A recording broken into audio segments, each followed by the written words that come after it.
want to start this off by saying that I don't condone any of the behavior of what my friends and I did on this particular night.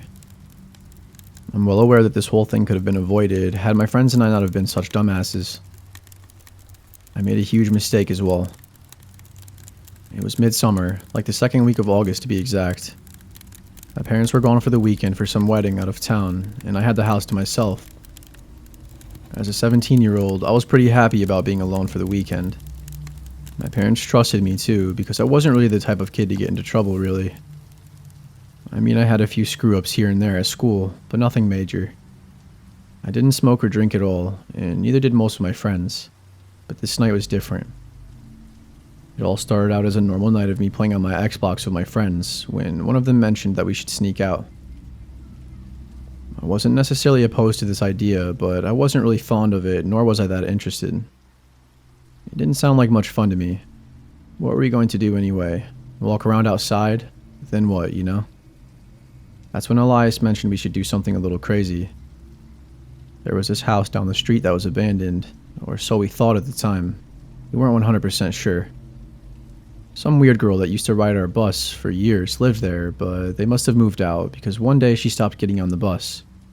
And after a few months, this house looked like a ghost town. The grass was really overgrown, and you could tell the property wasn't being maintained at all. Elias convinced me to go, so I told him I was down, and I asked him what our plan was. He told me we'll figure it out when we get there. The house sits on a corner of two intersecting back roads in the country. It's a 2-story white house with a big garage behind it. We rode our bikes there because it was kind of far to walk. When we got there, we immediately hit our bikes and ran up to the back door, but of course, it was locked. We then tried the front door as well, but it was also locked. We ran back to the back door, and we were going to try to kick it down, or break the handle with a sledgehammer that we found sitting on the side of the property. We started by kicking the door, but it wasn't budging, so we went to plan B. Elias started hitting the door handle, and after like 5 or 6 swings, he finally cracked it. We opened the door and slowly stepped inside. All we had was the flashlights on our phones to see. It was pitch black in there, and the house was an absolute mess. There were things scattered all around the floor, and it was nasty. Definitely not clean by any standards at all. As soon as we walked in, we noticed a door that was adjacent to the door we walked in from. It led to the downstairs area. Took a peek down there. Holy shit, dude. This place looks like something straight out of a horror movie. That gave me the creeps. I wasn't feeling ballsy enough to check it out down there yet. Not until we at least checked out the rest of the house anyways. We scavenged our way through the house and we didn't find much. Just a bunch of clutter and useless shit scattered around. We then walked upstairs and checked out all the rooms. Alright bro, we might as well just leave, I said. Wait, did you hear that? Elias asked. What? Did I hear what? Shh, listen, dumbass. I froze in fear when I heard what he was talking about. Dude, there's somebody in here. Shut the fuck up, Devin, Elias said. Jesus, man, you're gonna get us caught, idiot. We sat and listened for a little while as the noise continued. It sounded like somebody was rummaging through a bunch of boxes or drawers or something. Then what we feared most was coming true. We heard steps heading towards the stairs. Shit, bro, let's go, I said. We ran to one of the rooms and Elias hid in the closet. But I, on the other hand, started to open the window. I was making a lot of noise, but I didn't really care. My only focus was getting the hell out of the house. Wait, dude, what are you doing? Don't freaking leave, what the heck? Come on, bro, I said. We gotta go. That's when I jumped out the window. I hung onto the windowsill and I dropped down as carefully as possible. I hurt my leg pretty bad, but I landed better than I expected I would. Elias started yelling and told me to wait for him, so I did. Hurry up, man. You don't have much time, I said. That was when I ran behind a tree to try and camouflage myself. After that, Elias made a leap and he didn't land as well as I did, and he ended up hurting himself worse. Luckily, he was still able to limp a little on his own. He made his way over to the tree and he sat down to catch his breath. Bro, we seriously have to go, I said. Are you okay, by the way? He just looked at me with an obvious look that read no, he obviously wasn't okay. Suddenly, we heard some people talking next door. Thankfully, it was the neighbors. We started walking that way. Keep in mind, this was the country and the houses were pretty far apart. We realized we couldn't look to them for help though, considering we technically just committed a crime. I think we felt a form of comfort though, realizing there were other people out there if it came down to a life or death situation. We walked a ways further from the vacant house and found a better hiding spot to hang tight at while we got Elias's ankle situated. After a few minutes, we started to hear a bunch of loud noises and people yelling from the house that we had just broken into. There must have been 4 or 5 people in there. Then bam, out of nowhere. There were like 10 to 15 rounds let off of what sounded like an AR-15 or something crazy like that. We started to freak the hell out and we ended up running away as fast as we could with Elias's ankle being the way it was. We had to take a long walk back home. I'm talking about a 3.5-mile detour. Practically the whole way home I had to carry my half-mobile friend, who could barely even limp anymore without my help. Took us a good couple hours to get home, and we heard more gunshots from those crazy rednecks. I don't know what would have happened if we would have run into them. I don't know if they were squatters, or if they owned the house, or what the hell was going on with them. But a few months later, we heard on the news that someone was shot and killed in that house. They never caught the guys who did it though. And ever since, I can't help but wonder what the fuck happened. We never got a good look at the people either. But I know that they knew we were there. We tried to come back for our bikes a few nights later, but they were gone, so they must have taken them. It's crazy to think that someone died in that house. Literally murdered while we were there. That easily could have been us. If we would have been found in there, we would have been killed for being a witness, I'm sure of it.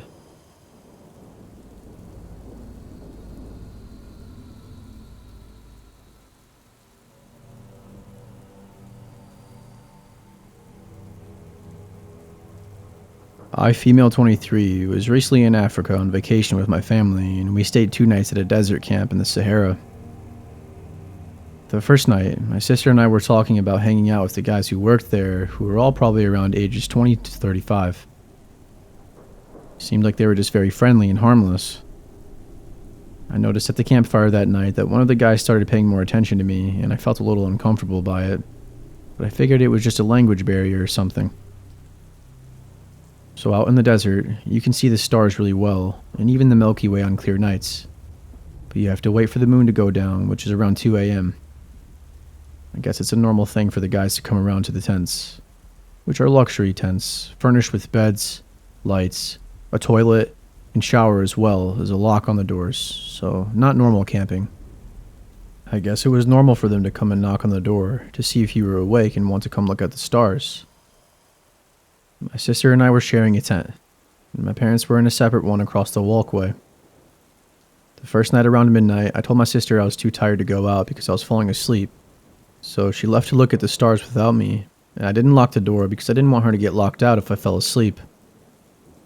Fast forward about an hour, and I'm on my side asleep when I wake up suddenly to see a head peeking in from the tent door. I thought it was my sister, so I groggily asked her, "What the fuck are you doing?" Because it was just weird the way she was standing there. I start to wake up more, and I realize that it's this guy from the campfire, and his head was peeking in my room while I was asleep. Now I know it could have been a simple misunderstanding, but I felt totally violated with my privacy, especially because we were on their territory in the middle of the desert. Like, I'm not kidding, we had to take a 30-minute truck ride into the dunes. I was in fight or flight at that moment. He literally woke me up with a panic attack, and I started to feel extremely nervous and on edge. So I went to the door and I told him I was tired. He kept trying to get me to come out to the dunes with a blanket, but I just kept saying no and that I didn't feel good and that I was tired, which was true. At this moment, I don't know where my sister is, and I don't know where my family is. I'm disoriented, and all I know is that this man is standing in front of me, and was literally just watching me sleep. I don't know how long he was there for. It could have been a literal second, or it could have been 2 minutes. But either way, I was high-key horrified. I told him no again, and I said that I'd go look at the stars tomorrow night. He told me that he wouldn't be at the camp the next night, and that's why he wanted to go out tonight, but I wouldn't budge. Once he realized I wasn't going to come outside, he asked me if he could have my number, and I told him no, that I had a boyfriend. I don't actually have a boyfriend, but it seemed like the only way this man would respect my disinterest, by knowing there was another man in the picture. After I said that, he asked me for my first name, and I gave it to him because I thought it wouldn't do any harm, and then I said goodnight and locked the door this time. I went right to the bathroom and I had diarrhea. Not important, I just wanted to show that he scared the literal shit out of me. And while I was on the toilet, I heard him come back and start calling my name from outside the tent. But I just stayed quiet and I didn't say anything. I finished in the bathroom and I lied down in my bed, still trying to calm down from what had just happened because my heart was racing. I heard him come back again calling my name. I laid in bed still as I could and I didn't say anything.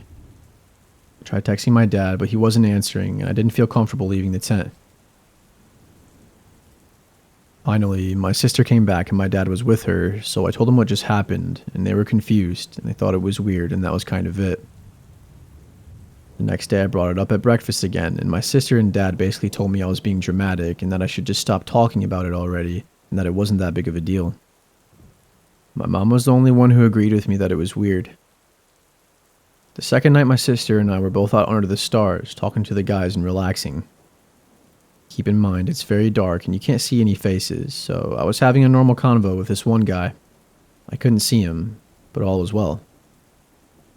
After a while, he asks me if I remember him, and I'm like, well, no, I can't see you. Oh, well, shine a light then, he said. So I do. And wouldn't you guess, it's the same dude from my tennis last night. I especially wasn't expecting him to be the dude in front of me because he had just told me he wouldn't be there that night.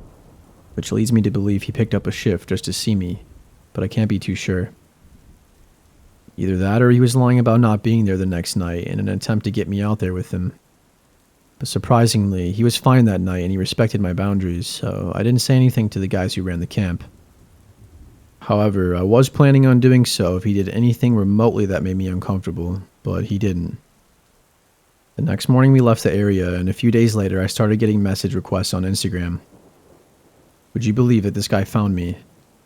I tagged the entire desert in the pics I posted.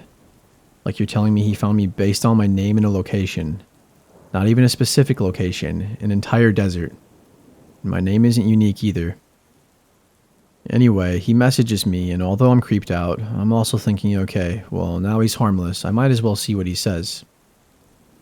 He says, direct quote, "You know, I'm really happy to find your account. I was looking for a long time." Which I found highly creepy to even say to someone. But again, it could just be a cultural difference, who knows. I didn't answer him, and he messaged me again a few days later saying, "Hey, how are you?" But I didn't answer. So yeah, I guess I'm just curious what you guys think about this, and if I was really overreacting, or if you think my literal gut feeling was right. He seemed to be harmless in the end, but you never know.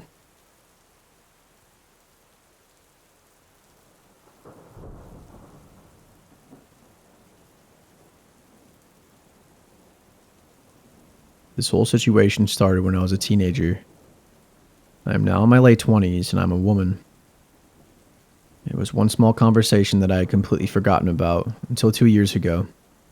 But in the past 2-ish years, more things have happened that made me really think about that short conversation.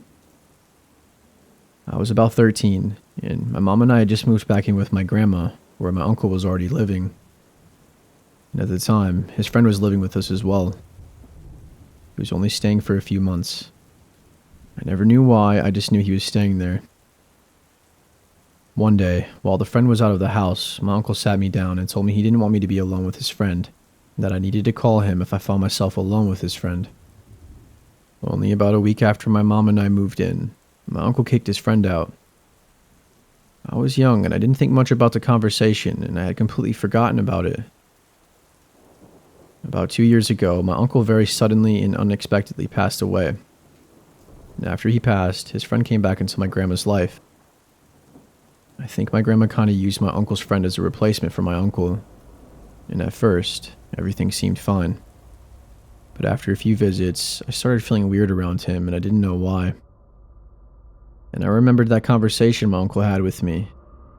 But I tried to move past it because it was over 10 years ago that we had that conversation. and he is married to a lovely woman, so I thought maybe things had changed. He made a lot of dumb jokes that I never found funny, but were always harmless. Like, here's an example. Sometimes I would come home with a bowl of snacks in it because my coworkers and I shared our snacks with each other, and he would ask where his share was. Small stuff like that. But then sometimes he made jokes about what I was wearing that would make me feel a little uncomfortable. But I was used to my family making similar jokes, so I brushed it off. Things like, "Oh, who are you trying to impress going out like that?" And "You must be fighting off men left and right," and other similar comments. I started to avoid leaving my room at that point when he would come over, but sometimes interactions with him were unavoidable because he would be here when I was getting home from work, or he would come over without warning. Another bit of backstory. I'm engaged to a man who lives in a different country, and with all the times that I've gone to visit him, I've really fallen in love with where he lives. On top of that, it's more affordable and overall much safer for us to live there, so we are working on moving me there to be with him. Well, I don't tell my uncle's friend anything because he makes me uncomfortable, but I know my grandma shares everything with him, so he knows all about this situation. And he has on more than one occasion asked me why I was moving, and I would explain that it's because that's where my fiancé lives, and I absolutely love everything about where he lives. My uncle's friend will always come back with, "Oh, of course it's for a boy," and he has also made comments along the lines of, "Oh, I guess you're in love. I just don't understand it, but whatever." Like, he acts bothered that I'm engaged and moving away. But again, I would just hide myself away in my room and constantly convince myself that I was reading into things and overreacting. I also knew I couldn't say anything to my grandma about it because my family is one of those, like, if you don't want comments, you need to cover yourself up. And I'm not allowed to wear shorts around male family members because if they look at me and have bad thoughts, then it's my fault. Now, all of these small instances were very uncomfortable for me, but I just ignored them, hid in my room, did what I could to avoid the situations. But then, something happened today, and now I'm just feeling icky. I went into work, and my coworker told me how yesterday, a man fitting the description to a T, my uncle's friend, came into my work in the afternoon, after I had already left, asking about me. And he knew details like what I looked like, where I lived, even details about my move to another country, and he made comments about being my uncle's friend. Now, I didn't hear any of this, as I already had left for the day, but my coworker is a very trustworthy person, and doesn't just come up with this kind of stuff for fun. She'll even be the first one to call someone out on their BS if she catches them lying, so I trust what she's saying is true. But he was saying how ever since my uncle had passed, he has been trying to see me more and more because he just cares about me and sees me as his daughter. That comment alone weirded me out because I've barely interacted with this man and I avoid it at all costs, so why does he feel that close to me? He also started talking at length about my move to another country and he wouldn't leave the topic. Just kept talking about how he doesn't get how I could fall in love with someone so far away and how I should just stay here and find someone here to fall in love with.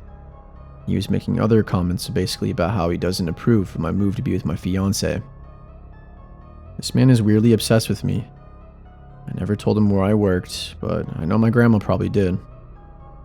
It still weirds me out that he came into my workplace looking for me, and then talking at length with my coworkers about my choices and my future, and how he doesn't like it when I barely know him. I just can't wait to get out of this house and move far away from him.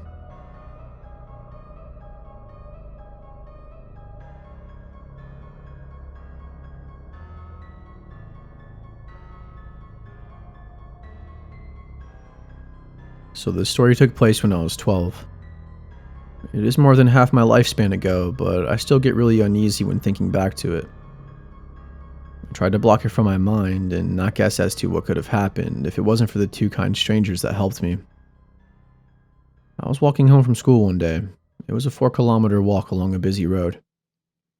I was alone. However, at one of the intersections I crossed, there was a tall, dirty-looking man that noticed me. I would guess his age was early 30s, but being a kid back then, I struggled telling the age of adults. He started following me and trying to strike up a conversation. He kept telling me that I was beautiful and that he wanted us to be friends. He asked me where I lived and if my parents would be home. and he asked me many more questions, but I tried to shrug him off and be polite. I didn't really answer any of his questions. I just increased the pace at which I walked. When we were nearing the block on which I lived, I started becoming really uneasy. He was following me, and I obviously wanted him to leave me alone. He gave off a weird vibe because adults didn't usually speak to me that way. The only way I could get rid of him would be to give him my cell phone number and agree to answer when he calls. Because the situation made me uncomfortable, I gave him a fake number and I hightailed it out of there. A few months passed without me running into that man again, so I completely put this out of my mind. He was probably just some weirdo. However, as you can guess from here, things did not stay that way. One day, approximately 4 months later, I found myself walking home after school again. I will admit that I wasn't paying much attention to my surroundings. That was until I heard what sounded like footsteps running up behind me. My reflexes quickly made me turn around to look, and it was that same creepy man that I had encountered before. He slowed his pace as he reached me, but he was yelling at me the entire time. He figured out that I had given him the wrong number and he was furious. He kept yelling and saying that I think I am better than him, and that was why I gave him a fake number. I was terrified at that moment as he was really angry. I was afraid that he was going to hurt me, but I couldn't grab the attention of any motorists. Speed walked to the closest petrol station, which was luckily not too far, with him following behind me, still yelling the entire time. When I got to the station, I immediately got the attention of two burly men standing next to their pickup truck. They must have seen the terrified look on my face, plus the man following me as they immediately ran over to ask if I was alright. I was too scared to speak. I just shook my head frantically as I tried to get behind them. They immediately demanded to know why the man was following me. He fed them some BS, and the man tried to lie and say he was my brother. I just silently kept shaking my head. I guess they figured out what was happening at this point as I started yelling at the man. They were accusing him of being a child predator. I didn't stay to find out what happened. I took the opportunity of him being distracted and I started to run away. The man noticed that I was leaving and he tried to take off after me, but the men really took offense to this as they immediately tackled him and threw him in the back of their pickup. He was screaming at this point. They sped off with the guy at an inconceivable speed right past me and just kept going. I was happy that they took him away, but I didn't stop running until I reached home. I had no idea what to make out of this entire exchange, but it really shook me. I really don't want to know where they took that creepy guy or what they did to him after. In all honesty, I didn't want to know. I told my parents and I altered the route I walked home from school. I never saw him again, and I'm thankful for that. Even though I could not say what I needed at that moment, those two kind strangers saw that I was in distress and dealt with it for me. Even after all these years, I still remember the sheer terror and then relief when they took him away.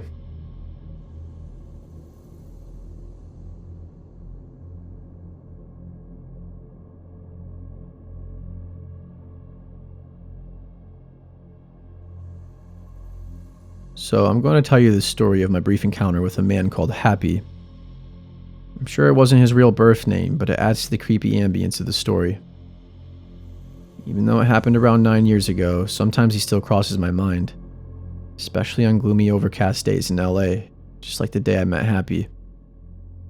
It was 2013. I'm working at a cannabis dispensary in Venice Beach, a block from the boardwalk.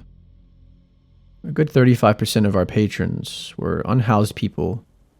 Occasionally someone experiencing severe psychosis would try to come in, but if they were screaming or unintelligible, security would not let them in. If they had and presented the holy trinity of medical papers, ID, and cash, they were good to go. We had a compassion program where we'd bag up grams of shake left over from the bottoms of jars and give them away completely free, one person per day, to anyone who asked. Word about this quickly spread on the boardwalk. Generally, these people would be the nicest, most polite, and considerate customers, even if they did smell a bit stinky and their money got pulled out of a sweaty sock.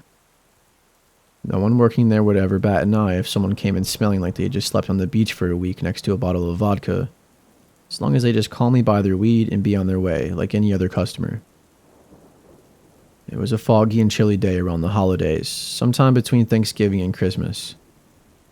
Someone called out of work, so I was the only person in the back bud tending. There was another employee at the reception, and the security guard at the front door, but I was alone in the back room. There are cameras, but no one is actively watching them. This guy walked in after being checked in at the front, and he was the only customer at the moment. And I swear, the whole room gets a little colder as he walked in. He was wearing a very worn-in, deeply faded, wrinkled floor-length leather duster jacket like a cowboy. It looked like he lived and slept in these same clothes for years. We didn't really allow hats, hoods, or sunglasses in the store, so I'm surprised that the security didn't make him take his hat off. This man was like 6'5" and built like a boulder. Not really obese, but just large. Pick you up and toss you like a ragdoll type large. The stench that comes with him is unlike anything I've ever smelled before, though. It was beyond BO, beyond piss or shit. It smelled like actual death, as if he had raw, rotting carcasses tucked under his thick, long leather coat. I thought I had been hardened by the plenty of nasty body stank before, but this was absolutely revolting and far beyond anyone who hadn't showered lately or pissed their pants. I'm trying not to inhale very deeply, and I say, "Hi, sir. Excuse me. I'm sorry. Would you mind taking off your hat? Just store policy," with a big customer service smile. "What are you looking for today?" He grunts deeply and is walking very slow, shuffling and dragging his feet. His voice sounds like he gargles with gravel, rough and wet, raw and angry. "I don't take off my hat," he said. At this point, I'm not trying to argue with this man about his hat either. Let's just get him in and out. I glance down and see that he's not wearing shoes. The bit I can see from under his coat, one of his ankles is massively purple or blackish colored and swollen, like the size of a melon. The bottoms of both of his feet are bloody and torn up, and I realize he is leaving a slight trail of blood as he drags his ragged feet across the concrete floor of the shop. My first thought is, why and how the fuck did security let this guy come in? Second, is this guy is obviously injured, and that was concerning as a human being. I'm making sure to keep the display shelf between me and this guy, but that's only about a foot of space, kind of like a bar. He gets closer to me and the stench gets stronger. I meekly but sincerely ask, "Are you alright, sir?" His eyes then flared at me. "What do you care?" he said. And then in my head, I'm kind of like, well, I tried, not my life, not my problem. Not my monkeys, not my circus. "Great, so what can I get for you?" I asked. He then pulls up one of his sleeves to expose his forearm, and it was covered in a large amount of burns, like from a cigar. Some were old, some were healed, and some were fresh, pussy and infected. It wasn't track marks, it was clearly third-degree burns. He also had a jagged, homemade-looking stick and poke tattoo of a smiley face, the crooked circle, 2 lines for the eyes, and an eerily-looking smile. He pointed at this tattoo. "Happy. My name is Happy," he said. The rotting stink was so strong, and I needed to breathe, so I took little gasps, the least amount possible. I walked here. I walked all the way from Pasadena." "Wow, sir, that's a very long walk. Anyway, what are you looking for today?" "Just for you," he said. His eyes are dark and menacing. He's smeared with a layer of grime like he lives in the woods. He doesn't look like the average crushed punk or disabled veteran that you would generally see living on the beach. It was hard to guess his age, but he wasn't that old or young, somewhere between 30 and 50. He looked like he dragged himself from his log cabin. Like, what would happen if you entangled some quantum mechanics poorly and mixed Ed Gein with an 1800s homesteader, then transported him to 2013 Venice Beach? I, of course, have never seen this man before, but once was more than enough to make him unforgettable.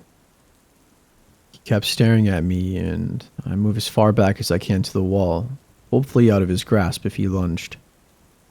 I would need to walk out from behind the register and around to him to get to the security guard. I was weighing my options. I decided to grab a bunch of compassion grams, and then I weighed out an eighth, and I marked it down that I'd pay for it later. and he's still just leering at me, wheezing heavy breaths. We actually have a special today, only for people who walked more than 10 miles to get here. This is all for you, on the house. Thank you for stopping by. He accepted the bag, but continues to just stand there and stare at me. Thank you, Happy, I said. It actually worked. He grunted a guttural noise that was not a word, and slowly turns to shuffle back towards the door. At the door, he turns back towards me and says, I'll see you later. He finally walked out after, leaving plenty of his residual stench of death behind. Thank any and all of the gods I did not see Happy later, or ever again. When I asked security why the F they let him in, he said that he had noticed his bloody feet, and said, Hey bro, are you all good? It looks like it hurts. Apparently Happy stepped up in his face and threatened to choke him out, and called him a stupid N-word. And since it was just him and two 22-year-old, 130-pound girls, he wasn't trying to die, and hoped that Happy would just get his stuff and leave. He was watching the cameras in the back, ready to call the police and owners if anything got too weird. Apparently we had different definitions of weird, but I understood his reaction, and ultimately we were all fine, just spooked and creeped out. But now we were left with needing to clean blood off the floor with bleach and gloves, and texting our boss that he owed us free weed. He actually agreed, and we all lived happily ever after.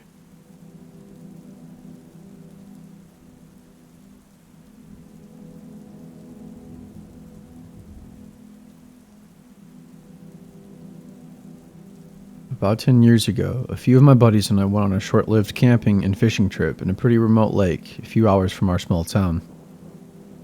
We were all packed and ready to go. The trip there was pretty quiet until we started to get pretty close to our destination. As we got closer, I think we all started to get a little excited, and some of us had that excitement adrenaline rolling through us. When we got there, we set up camp. Nothing too crazy.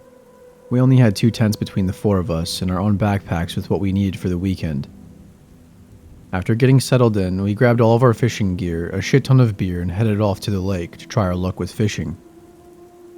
It was probably around 3 p.m. We were all having a blast. Some of us may have been a little bit more drunk than we should have been, but that was all part of the fun. Just men being men. After a number of hours rolled by, we were all ready to call fishing a day. It was around 8 o'clock and dusk was approaching, so we started heading back to camp. We were quite a ways from camp still, and we didn't realize how far we went. We knew we were a ways out, but I think we all sort of lost track of how far we really went. It was no big deal though. The sunset was beautiful, and we were approaching camp just in time for nightfall. When Jimmy and Tom were getting out of their boat, we noticed some flashing lights up ahead through the woods past camp. When they disappeared after a few seconds, we figured they were just passersby, so it only shortly lived in our minds. Holy crap, guys, look, Tom said. We all looked in the direction he was pointing in, and there was a freaking bear. No more than 50 feet away from where John and Timmy were standing. Yo, just stay calm, dude, and he will leave us alone. We all quietly walked back to camp relatively slowly because we didn't want to set off the bear into thinking we were prey. Luckily, we all made it safely to camp. Just as soon as we thought all of our problems were gone, we heard a car in the distance. It was rolling in closer now, and we started to see the headlights. Then a few moments after that, the car rolled up on us at camp. It was an all blacked out SUV. I gulped in fear as I've heard horror stories of people being attacked in the woods just out of the blue, and unfortunately, that's what my mind went to, fight or flight. I felt a slight panic inside as the 2 men stepped out of the vehicle. They both had to be over 6'1" or 6'2", and they were both jacked as hell. They introduced themselves as sheriffs, and they asked us what we were doing out here. Tom said we were camping, and that's when I blurted out to leave us alone. I had a fishy feeling about what was going on. We could barely see them in the darkness as they were shining their dumb flashlights at us. They said they saw us fishing and demanded to see our fishing licenses, which we all had, so it wasn't really a problem. I didn't want to give mine up though, because I started to wonder if they were even real cops. Plus, we didn't do anything for them to suspect that either of us committed a crime, and I verbally let them know that I knew my rights as a US citizen. One of them demanded I give them my ID, and they threatened to arrest me if I didn't give it up. I wasn't letting him scare me, though. My dad is a cop, and I know it's not normal for them to abuse their power like this. My father always told me what to do in a situation like this. I told them my father was the chief of police for the county, and I asked them what county they worked for, but they didn't answer my question, of course. And yeah, I did lie a little, but I was hoping to build some street cred for our group. My dad wasn't the chief of this county specifically, but the next county over. After I told them that, though, we could all tell that they were starting to get choked up, and they started pretending like there wasn't an issue any longer. "Sorry for bothering you guys," one of them said. Then they walked away and got back in their car. As they were walking back to the SUV, we noticed they weren't wearing a traditional police uniform. They were just wearing normal flannels and sweatpants. Maybe we should have chased them down or called the police, but we never did. We were all sure that they were fake police. When I got home, I told my dad about it, and he never alerted the station because none of us could give enough detail about the men. Can't help but wonder what their plans were, whether or not they were real cops or not. If they weren't, were they going to try and search us and disarm us of all of our weapons, then attack us and rob us? If they were real cops, were they just on a power trip? Who knows, but I'm glad nothing worse came of this situation.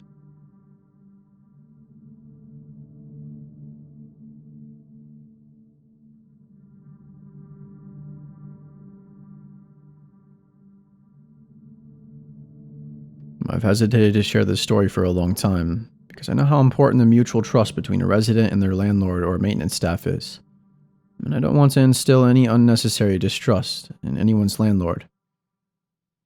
I've shared stories before about dangerous and scary residents that I've encountered while working at apartment complexes, but this is a story about my time on the other side of things as a renter.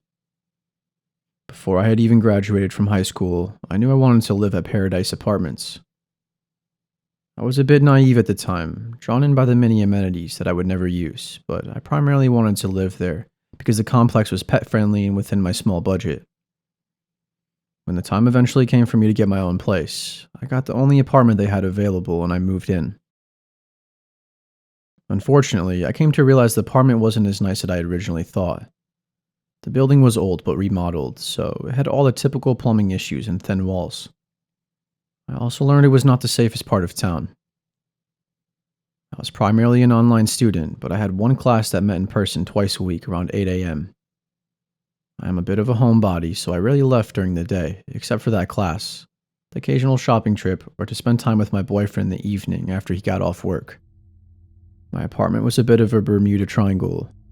Even though it was only 600 square feet and I lived alone, things had a way of growing legs and walking away.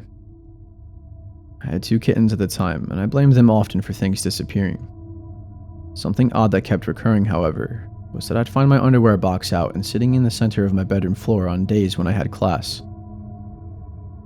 I didn't have a proper dresser.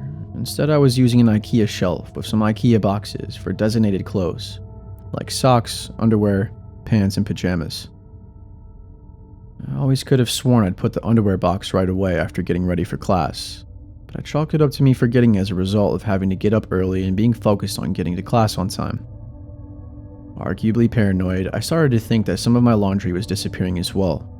His favorite articles of clothing would go into the laundry hamper and seemingly never come back with the clean clothes. Towards the end of that semester, I was working one evening on a homework assignment when my boyfriend called to let me know his roommate had accidentally locked him out of their apartment. I had a key to their place, so he asked if I could run over real quick to let him in. Before I left, I made a mental note that I had literally left every single light in my apartment on. Because I was living on a pretty tight budget, I normally made a point of turning off all the lights when I left. But my boyfriend only lived about 5 minutes away, so I knew I'd be there and back very quickly. Sure enough, I got back less than 15 minutes later. I immediately sensed something was off, as I could see the lights were off all through the blinds. I called my boyfriend and he drove over to meet me. We unlocked the door and went in. All the lights were off in my apartment. Thinking maybe I had a power outage, I flipped on the main light and it came on. My boyfriend checked the entire apartment, but no one was inside. But someone had gone through and systematically turned off every light at their switch, including my lizard's basking light, the only light that I always left on because it was on a timer. and my laptop, which I left open on my assignment, but now the computer had been powered down and closed. Called the emergency maintenance number and I explained that someone had been inside my apartment and that they had to have used a key because there was no sign of forced entry. The manager called me back and told me I had to be imagining things. Maybe I had forgotten that I turned off the lights before I left. I assured him that I wouldn't have turned off the computer or the lizard light, and that someone had been in my apartment. I told him I was really worried because obviously this person had a key to get in. Either they worked for the complex, or maybe it was a previous tenant. I asked if they had changed the locks after the previous tenant moved out, and they assured me that they changed the locks after every move out. The manager suggested that maybe it was a friend pranking me, or someone else I had given a key to. The only other people I'd given keys to were my boyfriend and my mom, but she lived 3 hours away. In any case, neither of them would have pranked me in this way. The manager finally agreed to send someone out immediately to change the lock for my peace of mind. I brought up my concern that it was someone on the staff, since they would be the only other people with keys. The manager claimed the keys were locked in a special safe that required a personalized code to track who took what keys, when, and where, and that they had them in an office with a security camera. They changed my locks, but I had my doubts that it would do much good. As far as I was aware, there were only 2 maintenance men that worked at the complex. One nice older man that didn't seem all that skilled, and a younger guy with a scruffy beard that gave me a bad feeling. I suspected that he had to be the one that had been breaking in. When I had first moved in, the manager had told me I would be getting a new kitchen counter within the first 3 days. I waited to move my kitchen stuff, but after a week they hadn't come, and then after a few months I had completely forgotten about it. One day, I was sitting in my living room and this scruffy maintenance guy walked in without knocking or announcing himself, and I hadn't received a notice to expect him. He said he was there to replace my countertop, but it took him 2 days to install one small piece of counter. A few weeks later, I was getting out of the shower and I heard a single knock at the door. I called out, "Just 1 minute," and I hurried to get some clothes. Not even 2 seconds later, the door started to open. I had to slam it shut because I was still wrapped in a towel to stop him from coming in. He claimed he hadn't heard me call out, but I had my doubts. I don't remember what excuse he had for coming in. Another time I found a note from him that he had come in again, and it didn't give me a reason as to why, but that he made sure not to let my cats out. He also made a note about my third cat being cute, except I didn't have a third cat. I did, however, have a picture of my childhood cat in my bedroom on the IKEA shelf where I kept my clothes. At that point, I went to the office to ask them to make a note in my file that I A, wanted at least 24 hours notice before entry, and B, wanted to always be present for future entry. Now that I knew without a shadow of a doubt that someone was coming in secretly, it all made sense. It hadn't been long after the surprise maintenance visit stopped that things had started moving around in my apartment. He was also on site, all the time. Everyone on staff also lived at Paradise, so he knew when I came and went. We knew how many times he had snuck in, how many small souvenirs he had stolen. Could have been coming in while I was asleep even. After the night with the lights, I put my own lock on the door, but I still didn't totally trust the apartment. I ended up buying a condo shortly after, with help from my parents. I subleased the apartment and moved. Right around that time, I also got my first job working in a different apartment complex. In the final days before I left, my mom came into town to help me move my stuff. While she was home alone, I was at a class. She caught the scruffy maintenance man trying to get his key to work in my lock. She demanded to know what he was doing, and he said he was there to paint the front door. I hadn't received a notice though, and he didn't have any paint or supplies. She told him he could wait until after I moved out.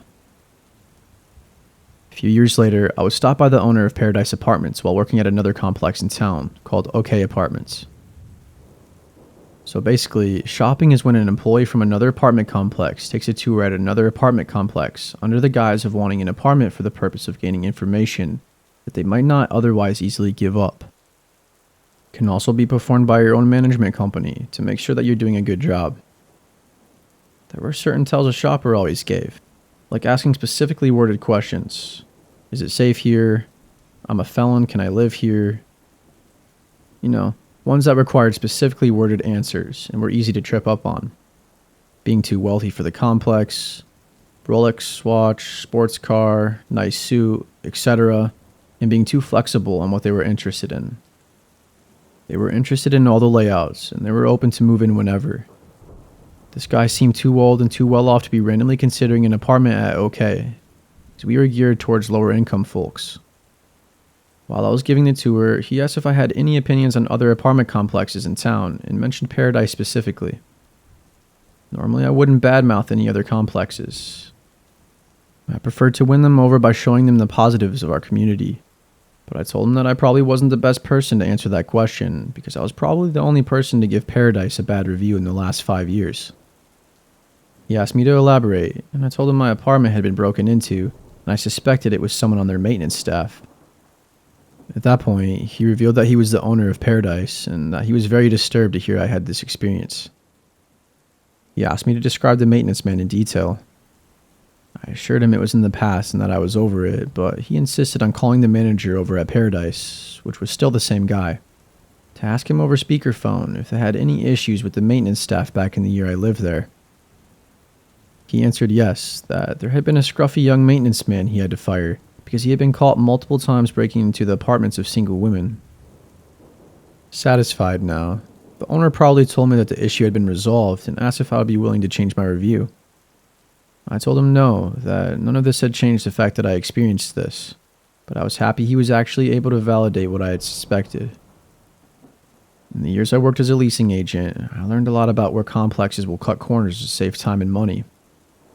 From my experience, a lot of complexes did not switch out the locks, if the tenant was good, and a lot did not require background checks for employees, even though they did require them from tenants.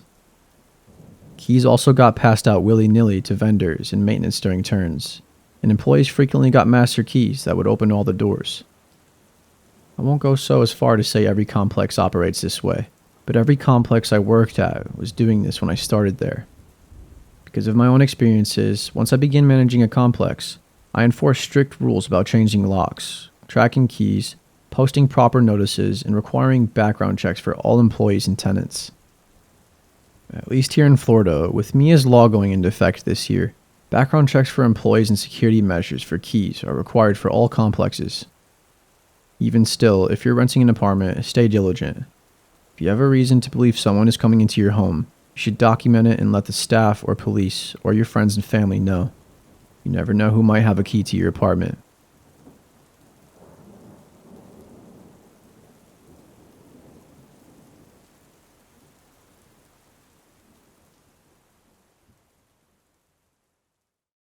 In 2008, I was in the market for buying a new truck. I went to a few dealerships, but only found a few that merely caught my eye. I was in no rush to get a new one. I just wanted to make sure I was going to be happy with the one that I was getting. That was what was most important to me. I found a 2005 F-150 on Craigslist for a decent price. It had low miles on it as well. The only thing that needed to be replaced were some tires, which was kind of a hassle, but I was still interested. I figured I could talk him down on the price for the inconvenience of it. He gave me the supposed address of where he and the truck was located. And when I showed up, I was met with a nice older gentleman, probably late 50s, early 60s. He seemed like an alright man, or a normal guy. He was very straight to the point and he didn't have much to say. I asked him for a slight discount on the truck, considering the tires, and he seemed reluctant at first, but we came to an agreement. My fiancée rode with me to look at the truck, in case I were to end up buying it. That way she could drive the other vehicle home, and I would drive the new truck. But that's what ended up happening. After a quick test drive, I decided I wanted it, so I gave him the cash and we were on our merry way. I was excited about it, and that I got a new truck for such a killer deal. We went home and we went on about our day. It wasn't until later that night when I stepped outside to smoke a cigarette, I saw a shadow of what looked like to have been a man standing in my driveway. Now I have a long driveway and we live in the country. It was really dark and all I could see was the shadow of him. It was pitch black. I guess I didn't even know if it was a man or a woman, but from the build of the person I assumed it was a man. I called out to him asking who he was, but he didn't answer. I threatened to call the police if he didn't walk away, and after that he started walking towards me.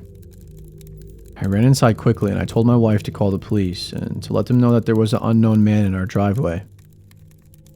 I ran into our room and grabbed my rifle and walked back outside to try and scare him off, but he was gone. I was hoping he got the memo. Right then I chuckled to myself as I thought I scared him off, but I was completely wrong. Because in an instant, I heard my wife screaming for my help inside. I ran as fast as I could to her, and I saw that the man had her pinned to the ground. I ran over to them and I hit him with the butt of my rifle and I knocked him out cold. Apparently we left the garage door unlocked and that's how he let himself into our house. Put a zip tie around his wrists and I put them behind his back in case he were to wake up and try to run off. We waited for the police to show up, and I wasn't sure if he was even alive at one point, so I checked his pulse. His heart was still beating, so I was kinda glad I didn't murder him. The cops showed up and arrested the man, but not before taking him to the hospital. My wife and I were taken in for questioning, but ever since then, I've been an over-the-top, on-edge paranoid kind of person. I genuinely think I developed some sort of PTSD from this shit. I learned that he placed some GPS tracker under our truck before selling it to us, and that's how he found us. Why? I'm not sure. The whole thing is extremely strange, and my wife and I still think about it from time to time. We don't have a clue what he had against us or why he would want to do such a thing to us at all. And the police never got a good answer from the man on why he did it.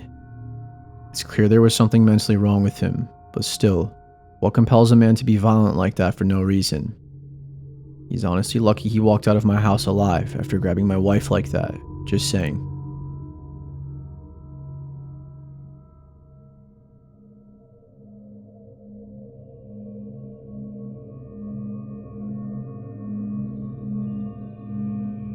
So for a quick backstory, I've had a stalker for about 4 years. He was never aggressive or sent me proper threats, so stubborn as I am, I did my best to ignore him and not give him the satisfaction of showing him any fear. To be honest, after a while I wasn't even scared anymore since he almost never came close to me. And I know being stalked can affect people severely, even in a case like mine, and that's totally valid, but I guess I got lucky and I was never really psychologically affected by it. His stalking behavior mostly just consisted of sending me letters and gifts, such as photos of my own apartment building from the outside, things he dug out of my trash can, and so on. I called the police many times, but they weren't able to catch or identify him. Since I barely use any social media aside from Reddit and have no personally identifying information here, I didn't think he'd ever see it. One person even asked, "Does he know you're putting him on blast on Reddit?" And I answered, maybe it would make him angry, or maybe he'd be turned on. Don't know, don't care. Well, I know the real answer now. He did see it, and he definitely didn't like it. Like I said, he was never usually aggressive, and he never came close to me. The closest I know of was when he sent me a picture of me by myself unlocking my apartment door. I consider myself a pretty vigilant person, and I'm thinking that he might have hid a camera there instead of being there to take the photo himself. I think I would have noticed him if he was physically there, but I don't know for sure. I don't know how he got wind of the AMA, but he did. The next week was quiet. No letters, and I didn't see him anywhere. Then he left me letters with printed out questions and my answers from the post. He also left me a long hateful letter towards my boyfriend about an issue that I had posted on the German version of r/am I the asshole. His letters were never hateful like that before, though he never seemed happy with my boyfriend. He wrote about how I should share the spotlight with him since I got so much attention thanks to him. A few days later I got a gift, but this time he didn't leave it in my mailbox or at my car like he usually did. No, this time he left it inside the apartment building right in front of my door. I didn't take it inside my apartment, but I opened it outside. It was a pretty big box, which was also unusual, and it was also taped shut. As I'm typing this out, I realized that it wasn't a good idea at all to open it, and it could have ended badly for me. But luckily, he didn't send me a bomb or anything. He did, however, send me several zip ties, a roll of tape, the kind you use to tape off walls when painting, nothing you could use to restrain someone, a TV remote with most buttons picked off, pack of band-aids with a few used ones. Not actually used, just made to look like that, according to police. And a framed picture of me. I could tell the picture was taken a few days ago, and my boyfriend was next to me but cut out of the photo. The frame was shattered and the package was full of glass shards, clearly more than just what could have fallen out of the frame. And they were also intentionally put inside the crumpled newspaper that was stuffed in there to keep it all in place. I called the police right away and I gave it to them. They were more concerned this time finally. They told me they'd send patrol cars more frequently. He didn't show up or leave me any letters or gifts for about another week and a half. But 8 days ago it started again. Found letters in my mailbox where he wrote about how he wasted his time on me, how I haven't been appreciating his effort, and how he was wrong about me being special. 5 days ago, I left my apartment in the morning and I heard a crunch sound as I stepped on my doormat. He put broken glass under it at night. I went off to work in a hurry because I was in a hurry, and I was just going to make my boyfriend call the police. But then I found my car had also been vandalized. The sides were scratched, lights smashed, and the windshield had a phrase painted on it. The phrase read, "It's time soon, miss," with my first and last name. I went back inside and I called the cops myself. They found the same phrase on a note under the doormat. This time they really took me seriously, which might have been because I was just pissed at this point, which I made very clear. If for some reason you're like me and just too stubborn to be afraid of a stalker like mine, then all of this, the letters, gifts, photos, even the damn glass under my doormat, are just really annoying and inconvenient. But my car was useless to me now, and that threat scared me. I did, however, have a dash cam in my car, and it caught everything. The police took the footage as evidence, even though the dash cam footage wasn't high of quality, and I had given them photos of him that were just as good before, but they said it wasn't enough. They told me they'll look into it further and promised to send more patrol cars again.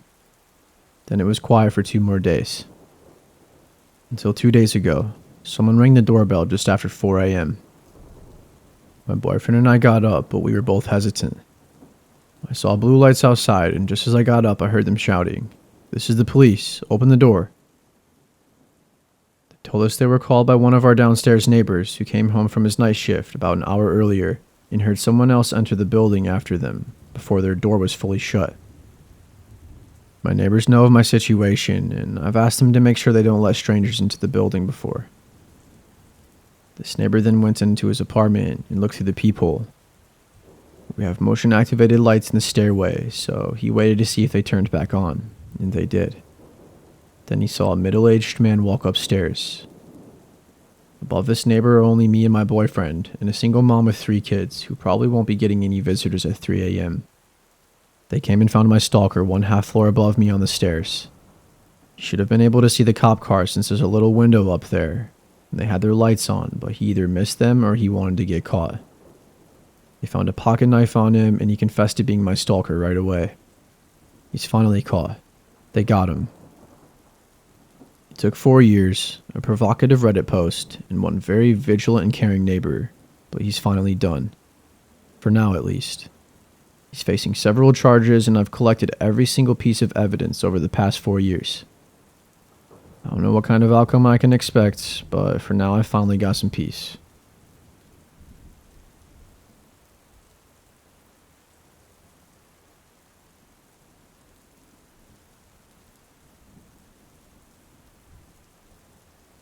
For some context, I'm a 32-year-old female. This happened to me when I was about 25 or 26. I work full-time as a researcher at a university, which is where these encounters took place. I'm not a professor or anything, and because of my age at the time, I could have easily been mistaken for just another student wandering around campus. On some days, when the weather was nice, I would prefer to spend my lunch hour strolling around the university grounds outside or sitting underneath a shady tree on a bench, enjoying the time I was not sitting in a cramped corner of a lab.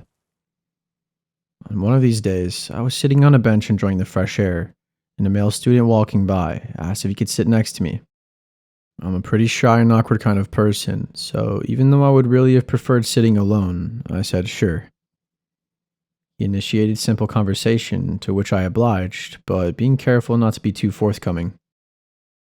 He mentioned he had seen which apartment building I came and went from, which slightly alarmed me, given I had never seen this person before in my life. But I pushed the thought from my mind. After all, the weather had been decent lately, and I had spent nearly all my lunch hours for the past week outside. He asked if I was studying within the mentioned department, to which I told him that I was not a student, but rather I worked here. He told me he was an engineering student, and then he followed up with asking me out to coffee sometime. I apologized and I told him that I had a boyfriend and that I would have to decline. We parted ways after that, and I assumed I probably wouldn't see him around again. About a week or two went by, and I was spending another lunch hour outside on campus, sitting on a different bench somewhere. Seemingly out of nowhere, the same man from before asked if he could sit next to me again. I don't remember what he started talking to me about at first. My mind was reeling, and I was rather uncomfortable having to potentially turn this guy down a second time. Sure enough, he asked me again if we could go out for coffee sometime. I apologized and reminded him that I had a boyfriend and that I would not be meeting him for coffee. And again, he left after that.